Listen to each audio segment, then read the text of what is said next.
ગીર સોમનાથના કોડીનાર, ઉના, સુત્રાપાડા વિસ્તારોમાં સતત વરસાદ અને ભેજથી ઘરમાં રહેલ મગફળીનો પાક બગડી જતા ખેડૂતોને નુકસાન વેઠવાનો વારો આવ્યો છે।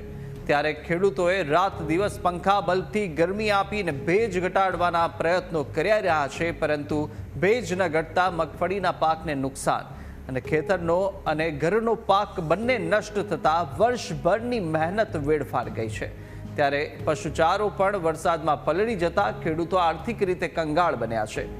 ફારસિયા ગામના ખેડૂતો કમોસમી વરસાદ સામે સ્થાયી ઉપાય અને સરકારી સહાયની માંગ કરી રહ્યા છે।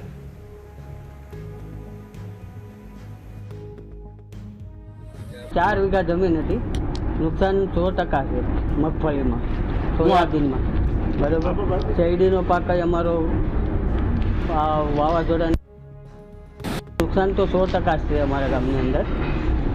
હાલ મગફળીની હાલત અત્યારે આપણે જોઈએ તો આમાં ફૂગ સડી ગઈ, એકદમ ઘરમાં નાખેલી છે। આ કોરી માંડવી છે તો પણ ફૂગ સડી ગઈ ને બફાળો એકદમ ધવાડા નીકળે,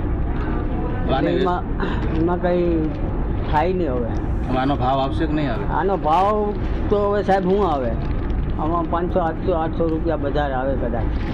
એમાં કંઈ સરકાર જો ટેકાના ભાવથી જાહેર કર્યા ને એ લે તો થોડો ઘણો ફાયદો થાય આપણને ખેડૂતને, બરાબર। પણ લે તો થાય ને, કારણ પલળેલી માંડી છે ને સરકાર નિર્ણય લે તો અમારો ખૂબ ખૂબ આભાર છે એના માટે ભાજપ સરકારને, બરાબર। બાકી ખેડૂત અત્યારે દુઃખી છે, પાયમાલ થઈ ગયો ખેડૂત અત્યારે।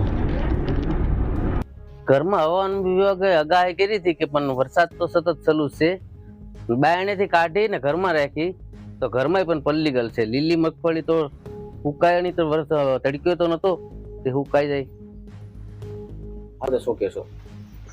આ ટેકાના ભાવે કોઈ લે એમ નથી મગફળી ને, અહીંયા કોઈ લોકલ માણસો નથી લઈ રાખે એમ। હવે શું કરવાનું?